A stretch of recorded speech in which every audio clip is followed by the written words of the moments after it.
Hi everybody, Dacob here. Welcome back to the Fragrant Bunker. We're going to do the top 5 perfumes for the month of May.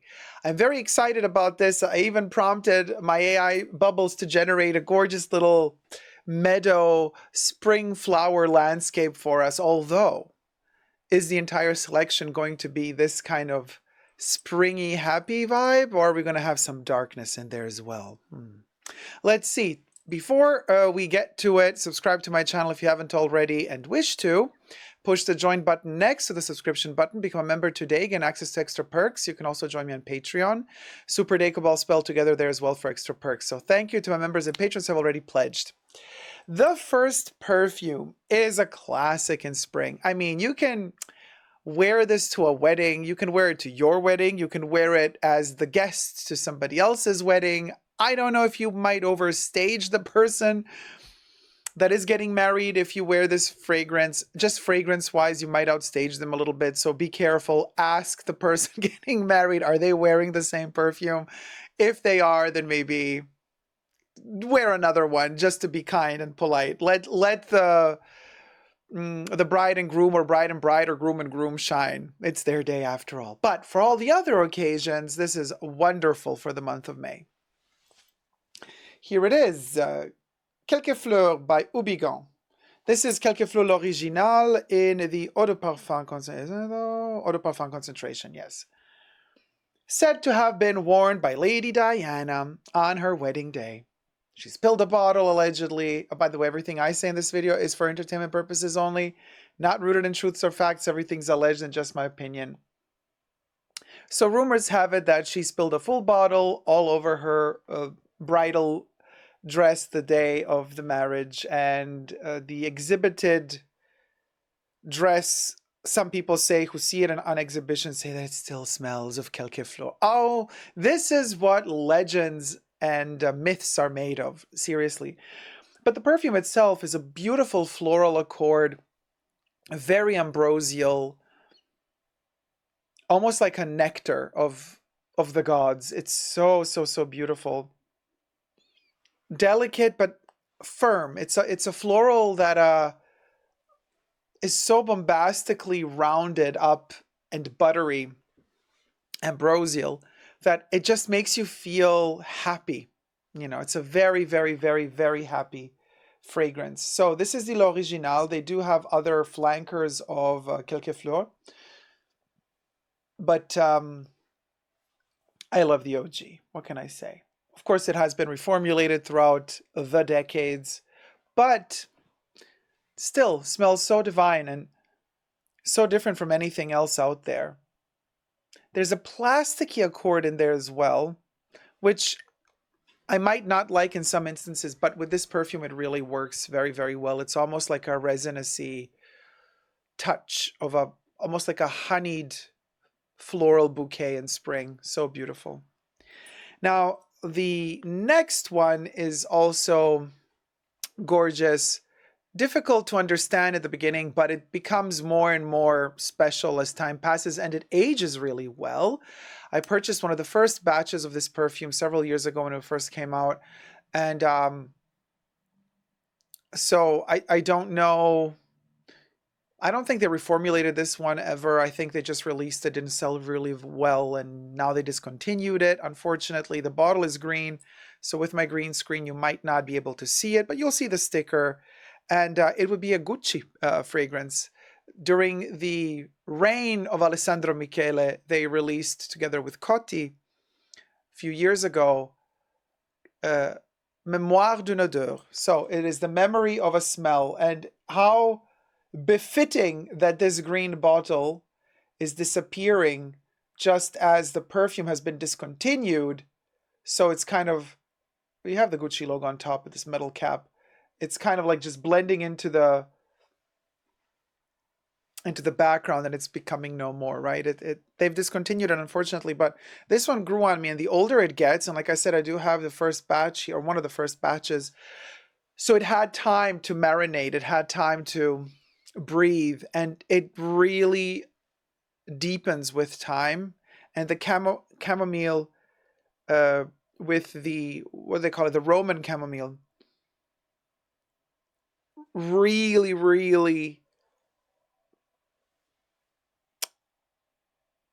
grows a body with time. It was kind of a smidge or a hint of something when the perfume was new. Now that a few years have passed and I've used almost half a bottle, so there's some oxygen in there as well.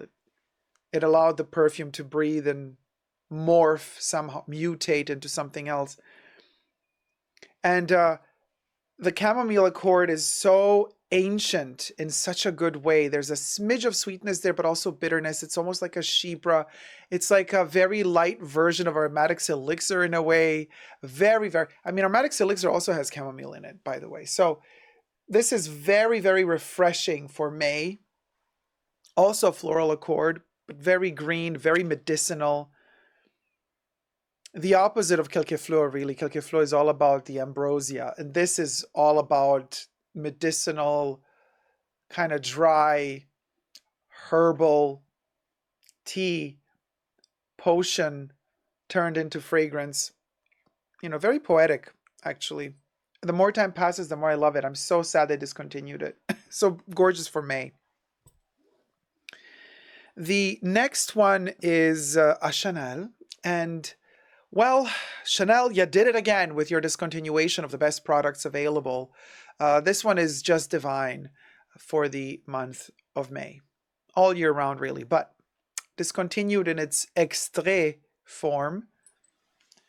And that would be Jersey Parfum. The most beautiful lavender I have ever smelled in my life in its extrait concentration. The lavender oil they have in here, it just blows any other lavender out of the ballpark. But I do have also on my list the Eau de Toilette, also discontinued. They do manufacture still the Eau de Parfum, but I do have here a 200 ml bottle of the Eau de Toilette from back in, gosh, 2014. What year was this? Batch code 4502. This is the Eau de Toilette. You see it on the back of the sticker. Very lightly printed on to the back. The concentration, also the Eau de Parfum has that on the back. The vanilla lavender accord, this thing is so soft, cocoony. It warms you up in colder months, but it also freshens you up and gives you life and zest and desire to live in warm months. So it's a beautiful, beautiful fragrance to wear in nature, but also out on the town, also to go to dinner or to a special occasion in the city in May. Really, really, really gorgeous. I gravitate towards this one a lot this time of year. Both of them. Oh my gosh. And especially Jersey Parfum is on a whole other plane of reality and existence. It's just insanely beautiful, painfully beautiful, really. My number 4 is a Dior. And we have a floral accord going on here. We have a lot of iris and lipsticky iris orris root accord for one of the best perfumes to come out of Dior in recent decades. And yeah, at this point, this perfume is over 20 years old. It seems just like it was yesterday when they first released it. Olivier Polge, of all people, is behind this one with Dominique Ropion. And who else? Was a few people joined forces to create Dior Homme. This is the L'Original, the currently available L'Original version Eau de Toilette that you can buy in some countries only and off of the Dior website, but also distribution is not worldwide, unfortunately. Pardon me. Ever since Demachy created his version of Dior Homme, which I really loathe, he kind of segregated the OG to this kind of niche, available, not available perfume. Such a pity, because this is where it's at. Okay, this is the bomb diggity. And I don't know if Francis Kurjan is going to appreciate this one, because, I mean, he did not work on this one in the early 2000s, so I don't know if he cares to bring this one back like he brought back Au Noir and Cologne Blanche. Would be great if Dior Homme were to you know, be pushed out again in all its original concentrations, facets worldwide, man, because this thing is really beautiful. The powdery, soft warmth mixed with that iris. It was such a groundbreaking gender bender of a perfume in the early 2000s when it first came out, because, and this is why at the beginning it was a shocker and didn't sell immediately that well. You know, it kind of built momentum with time because a lot of men perceived this as a very feminine fragrance, you know. But then men got used to it and they fell in love with it, and everybody was mourning, you know, the moment when they worldwide discontinued Dior Homme in favor of the new monstrosity from Demachy. And then when they brought this one as a limited release, you know, better having it at all than not having it at all. But better having it difficult to obtain, but still in production, than not having it in production. It's kind of one of those, I want to say, must-haves. Like if you travel to Europe, to France, like you stock up on this. You do. You definitely do.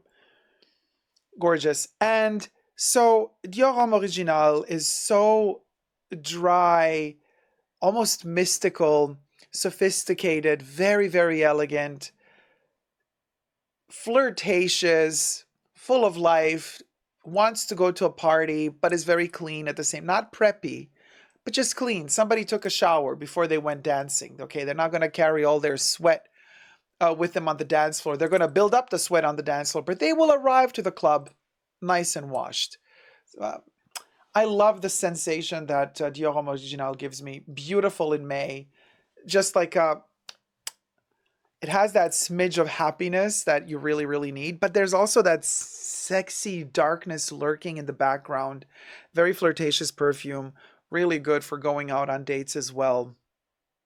It kind of invites your partner to come closer to you. It's a very tactile fragrance, really beautiful in May. Now the darkness becomes us. As the night falls, we go very, very, very dark. Sometimes May can be cool, sometimes May can be very hot, and there are moments in May where longing for life and zest just bursts and explodes, and you don't know what to do with yourself anymore. And the perfume that really matches that vibe, for me, is a very dark one. And that would be Tubereuse Criminelle by Serge Lutens in the Skyscraper bottle, which is the latest bottled version of this 90s, late 90s fragrance by Christopher Sheldrake. It's a tuberose that starts off very minty camphorous. Nobody ever talks about a weird grapefruit note that I sense, like a grapefruit shell, the skin of the grapefruit. If you eat it, it's very bitter. That the way it tastes is the way this smells in the opening, but I know it's the salicylates in here and the pure tuberose elements, that the camphorous aspect of the tuberose is what is in here. So it's not your classic tiger balm type of camphorous smell. This is a vegetal, floral, tuberose smell. And it starts off almost like a kerosene bomb. And then it settles down to beautiful, soft floral.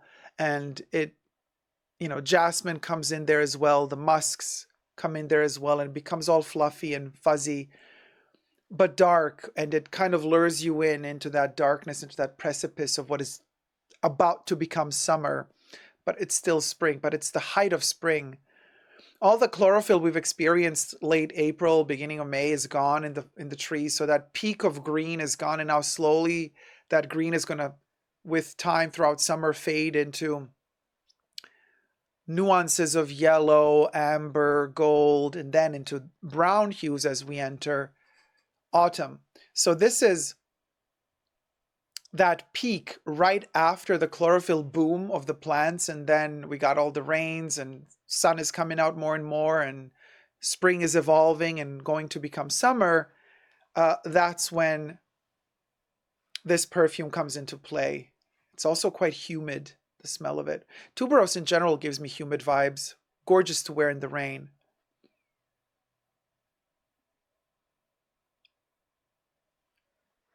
It's not for everyone. It's not for the lighthearted. You know, you need to get over that bombastic opening in order for the perfume to settle down and let go of that camphorous accord and just mellow into a soft lullaby of tuberose and jasmine and musks.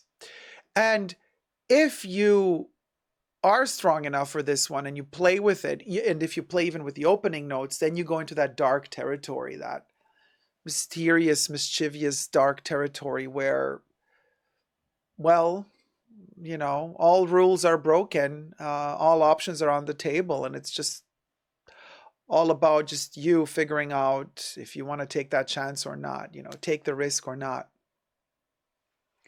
It's a criminal tuberose for a reason. That's what it's called, you know. It's pushes you to do things, pushes you to do things that you maybe, if you used your senses a little bit more and your reasoning and your rationale, you might not have done what you're going to do.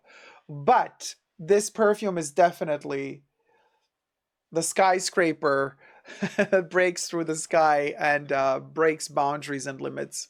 Gorgeous perfume. Very, very symbolic for the month of May. That would be my top 5. I hope you've enjoyed this list. Let me know your favorites down below. Thumb up this video if you're enjoying it. And subscribe. Until next time, never forget to never give up on love. Bye.